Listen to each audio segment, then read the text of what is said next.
Hai teman-teman, jumpa lagi dengan saya, Saiful Bari.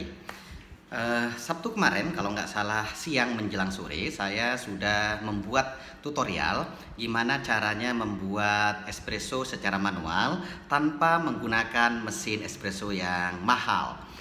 Kita hanya gunakan ini dia, alat sederhana yang kita kenal sebagai moka pot. Dan tentu saja ini membutuhkan alat tambahan yaitu kompor, baik kompor gas maupun kompor listrik. Oke. Nah, hasil ekstraksi kopi yang kita buat kemarin itu kita gunakan untuk membuat kopi susu kekinian, gula aren baik yang dikemas dengan botol maupun plastik cup. Untuk teman-teman yang belum menonton video tersebut, silahkan tonton dulu di channel ini. Oke, nah malam ini saya hanya ingin ngobrol santai lagi terkait dengan gimana caranya kita mengoptimalkan hasil seduhan kopi menggunakan moka pot ini atau stove top. Oke, jadi sebelum ke sana penting untuk saya sampaikan moka pot ini terdiri dari yang pertama, ya saya buka, ini ya, ini dia, nih. Ini bagian bawah ini lebih dikenal sebagai water tank. Jadi tempatnya air ya ditampung di sini. Oke, kita masukkan ke sini ya, ke sini. Nah, di sini ada ini namanya katup pengaman yang fungsinya adalah kalau ada uap berlebih ya ketika proses akan dibuang melalui katup pengaman ini. Oke, next.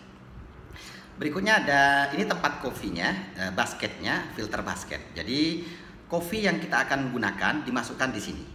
Lalu berikutnya saya letakkan dulu. Berikutnya adalah ini. Ini boleh dibilang sebagai server. Lebih tepatnya sebenarnya ini namanya upper chamber ya. Nah, di dalamnya ada spotnya begini. Ada tutupnya juga ya, ada lidnya ya. Dan ini ada handle-nya. Oke teman-teman.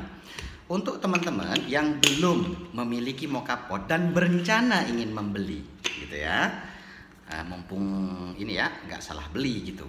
Nah, saran saya dipertimbangkan untuk membeli moka pot dengan ini ya, merek Bialetti, dan ini yang break. Sebisa mungkin beli yang Brika saja.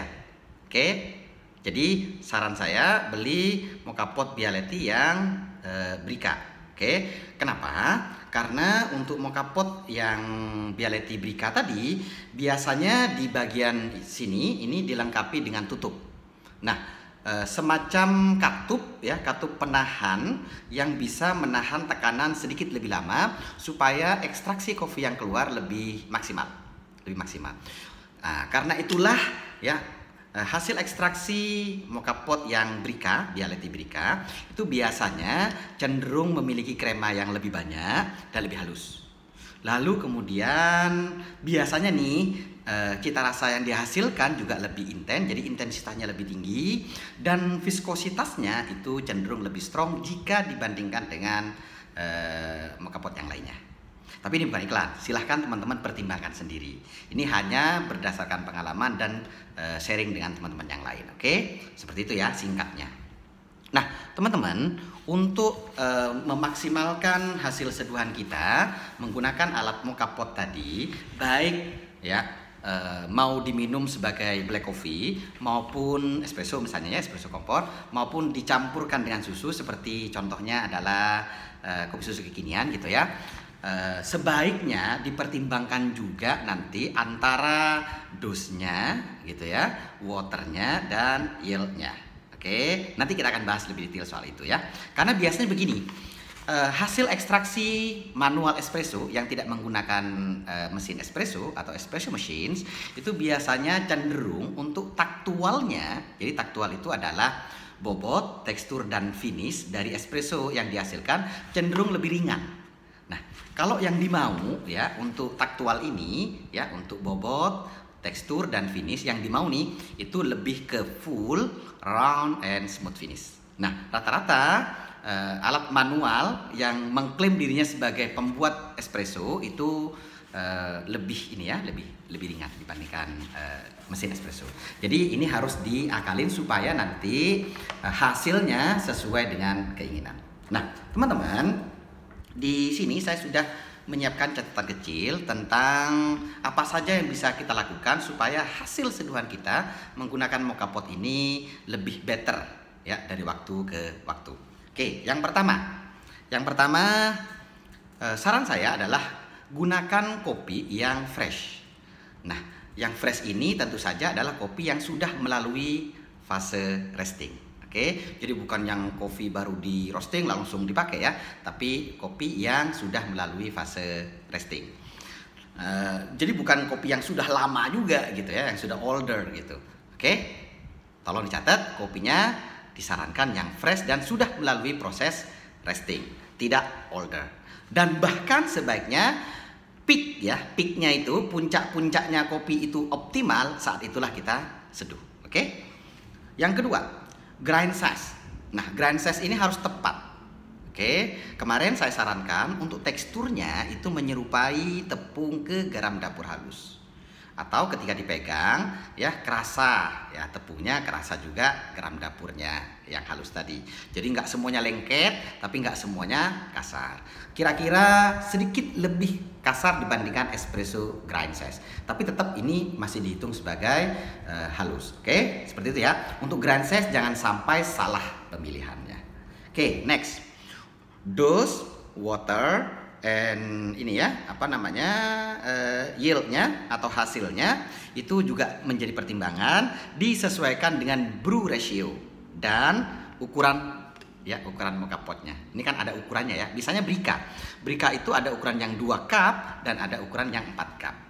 Setahu saya nih 2 cup yang dimaksud itu untuk hasilnya itu ada yang menyebut 80, ada juga yang 90. Jadi per cupnya sekitar 40 sampai 45. Jadi kalau misalnya ukuran 2 ya hasilnya nanti sekitar 80 atau 90. Oke. Nah, untuk airnya sebenarnya yang Brika itu diukurnya adalah 130. Nah, ini seolah-olah ada miss gitu ya. Loh, hasilnya 80-90. Kenapa menggunakan air 130? Karena nanti akan ada air yang tidak terpakai. Mulai dari air yang terjebak di kopinya kan tadi kering jadi basah ya. Yang kedua juga air sisa yang ada di water tank. Jadi ini nggak akan habis 100%. Jadi ada sisa-sisa sedikit ya di sini. Oke, seperti itu. Nah, teman-teman, untuk berikutnya, saran saya di video kemarin juga itu sebaiknya kopi yang sudah kita masukkan ke dalam basket tadi, dosnya ya, gramasi atau jumlah kopi, itu sebaiknya jangan ditempel, jangan dipadetin. Cukup diratakan saja. Oke, supaya tidak mampet atau over extractions. Oke, seperti itu ya. Cukup diratakan, jangan dipadatkan. Next. Nih, saya siapin. Oke. Pakai air panas ya, pakai air panas. Ini kemarin juga sudah kita bahas. Pakai air panas, sebaiknya jangan menggunakan air dingin supaya untuk mempercepat proses ekstraksinya. Kemarin kita kalau nggak salah 1 menit 30-an ya sudah mulai ini ya keluar kopinya di upper ini ya chambernya. Seperti itu ya teman-teman ya. Nah, untuk jumlah airnya disesuaikan dengan brew ratio yang tadi sama ini, sama ukuran atau size dari mocha pot. Yang pasti ini ya jangan melampaui ini katup pengaman, di bawahnya saja ya, karena akan merusak kinerjanya si katup pengaman ini.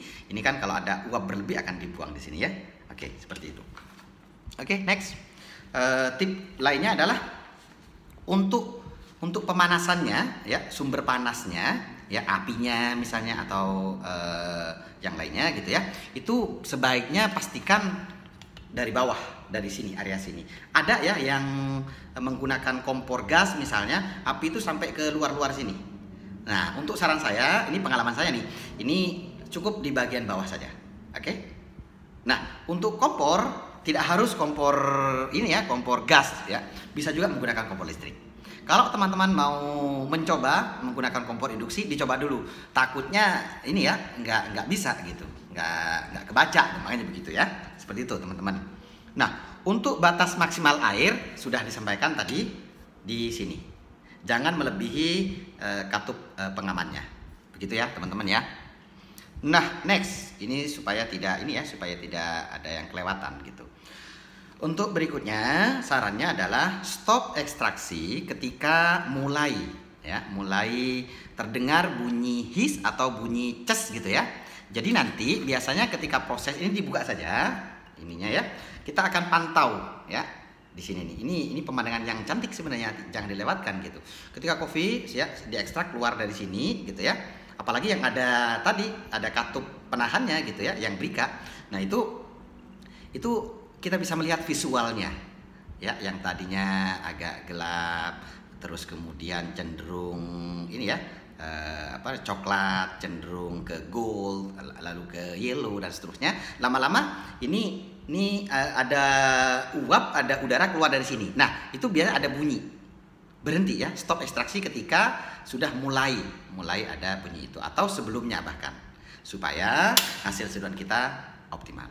Nah, itu caranya, cara stop ekstraksinya adalah bisa mocha potnya kita angkat, kita jauhkan dari sumber panas, atau ya apinya misalnya kompor gas matikan, atau listriknya ya kalau kompor listrik itu dimatikan. Boleh diletakkan di atas lap basah atau tidak, karena sudah pasti ekstraksinya sebenarnya sudah selesai. Oke, next. Saran saya ini simple tapi kadang-kadang terlewatkan gitu ya. Soal menjaga diri sendiri. Jadi sarannya siapkan lap atau tisu lah, karena kan panas gitu loh. Jadi ketika bikin espresso kompor dengan mocha pot ini itu panas. Dilindungi tangan kita dengan lap atau tisu. Nah, terakhir ini penting buat saya untuk menjaga konsistensi dan supaya bisa diduplikasi, gunakan timbangan, timer, dan alat ukur yang dibutuhkan. Misalnya gini, ini udah saya siapkan ya. Ini timbangan. Jadi ini penting, buat saya penting, supaya hasil kita konsisten dan suatu saat bisa diduplikasi hasilnya. Nah, untuk timbangan seperti ini ya kita on di sini ya, onnya di sini. Nah, ini selain bisa menimbang, ini ada waktunya, ada timernya. Jadi sudah enak gitu loh. Dan yang murah-murah tidak harus ini banyak. Yang penting fungsinya adalah untuk menimbang dan bisa digunakan sebagai fungsi tambahan waktu. Kalau nggak ada ya nggak apa-apa, bisa menggunakan timer, oke? Atau handphone. Jadi simple saja, supaya hasilnya lebih konsisten dan bisa diduplikasi. Sekarang begini, yang menggunakan timbangan, timer, dan alat ukur lainnya saja belum tentu ya 100% akan sama hasilnya ketika buat lagi, apalagi yang tidak menggunakan. Jadi saran saya penting untuk menggunakan timbangan, timer, dan alat ukur yang lainnya. Oke, saya kira itu untuk berbagai macam tip yang bisa kita pakai supaya hasil seduhan kita menggunakan mocha pot itu lebih optimal ya, lebih baik dari waktu ke waktu. Oke, begitu. Nanti kalau teman-teman misalnya mau membuat espresso ya, supaya yang tadi ya taktualnya lebih mendekati lah full, round, and smooth finish. Nah, untuk flavornya, untuk taste balance-nya, termasuk krema itu juga penting. Oke, saya kira demikian. Semoga sharing kali ini bermanfaat untuk teman-teman, dan jika ada kesempatan, saya sebenarnya kepengen membuat video yang lainnya, yaitu membuat espresso kompor ya dengan menggunakan mocha pot dan dibuat cafe latte di latte art seperti itu ya.